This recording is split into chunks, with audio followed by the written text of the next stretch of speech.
Addiction and suicide, the hidden connection.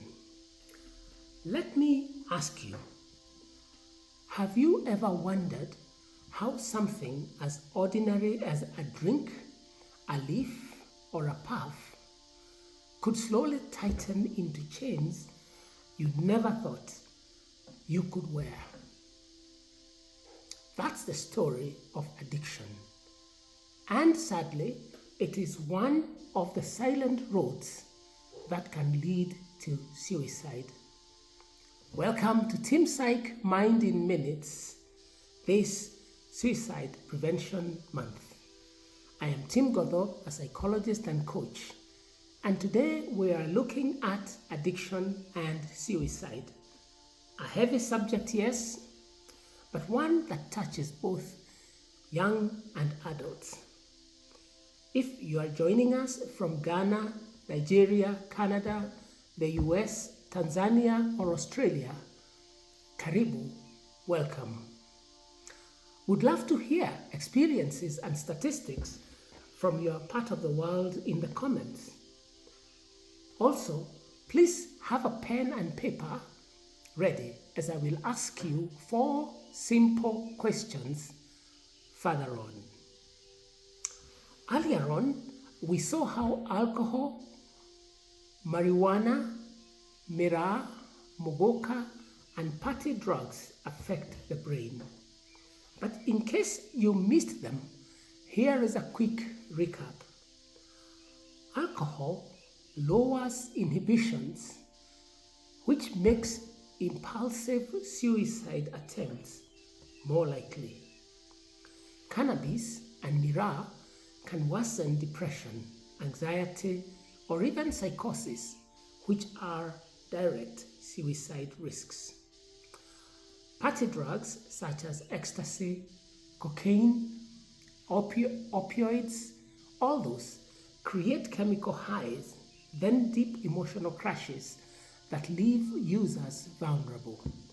And withdrawal symptoms, whether from alcohol, miraa, or hard drugs, bring hopelessness and despair, which are fertile ground for suicidal thoughts.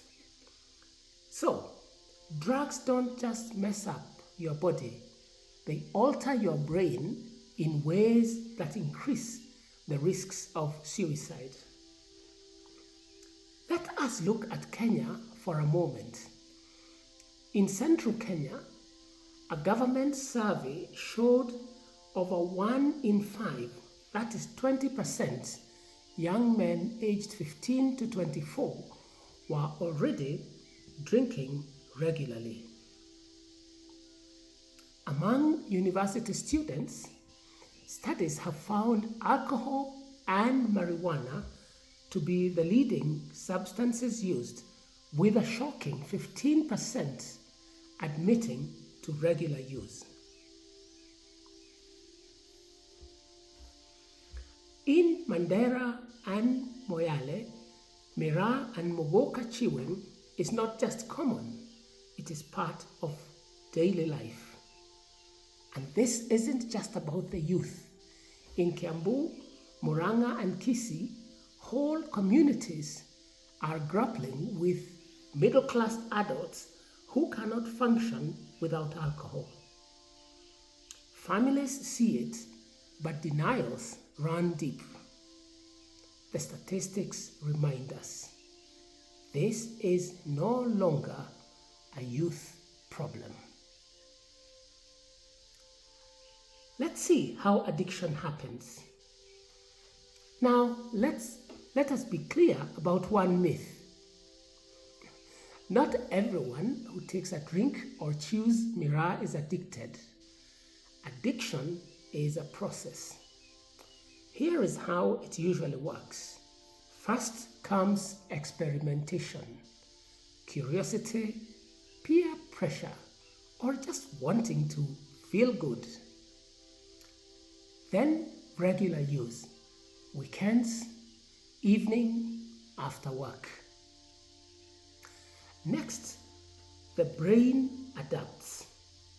You need more to get the same effect. That's called tolerance. Then dependence.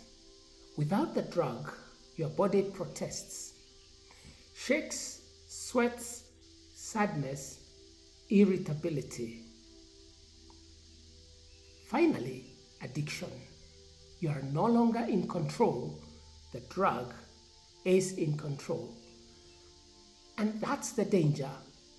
Addiction creeps in slowly. One leaf, one glass, one pill at a time, until it owns you. You know, people say, I only drink socially. But if you are social from Monday to Monday, you might need to rethink the math. Jokes aside, the truth is, not everyone who drinks, smokes, or chews is addicted yet. But anyone can become addicted if use continues unchecked. Here is a simple tool used worldwide to screen for addiction. It is called the cage test. Just 4 questions. Please get your pen and paper and answer this. Have you ever felt you should cut down on your drinking or drug use? Yes or no? Have people annoyed you by criticizing your use? Yes or no? Have you ever felt guilty about your use? Yes or no? Have you ever needed an eye opener, kufungua lock, a drink or hit fasting in the morning to steady your nerves or to get going? Now, here is the rule. If you answered yes to 2 or more questions, it strongly suggests addiction and the need for help. And if you answered yes to all 4, then the drug is controlling your life, not the other way around. Addiction and suicide, the deadly connection, and why does this matter for suicide prevention? Because addiction and suicide are deeply connected. Addiction isolates you. You lose friends, job, and respect. Addiction feeds shame and guilt, emotions that drive hopelessness.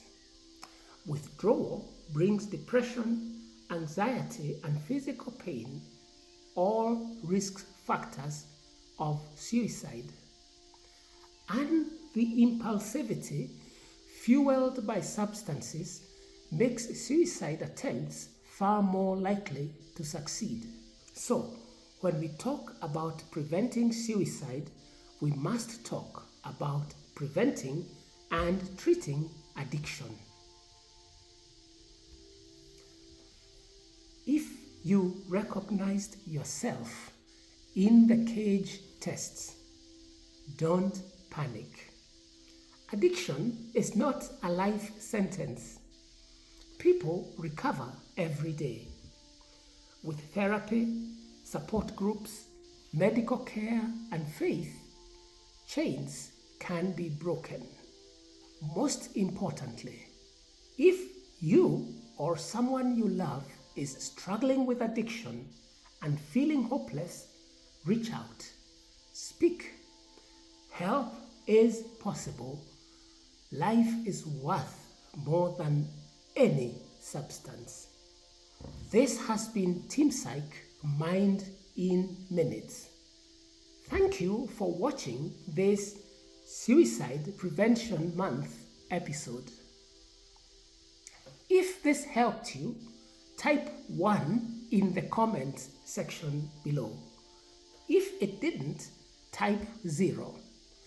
Till next time, I am Team Godo. More truth, less stigma, here on Team Psych.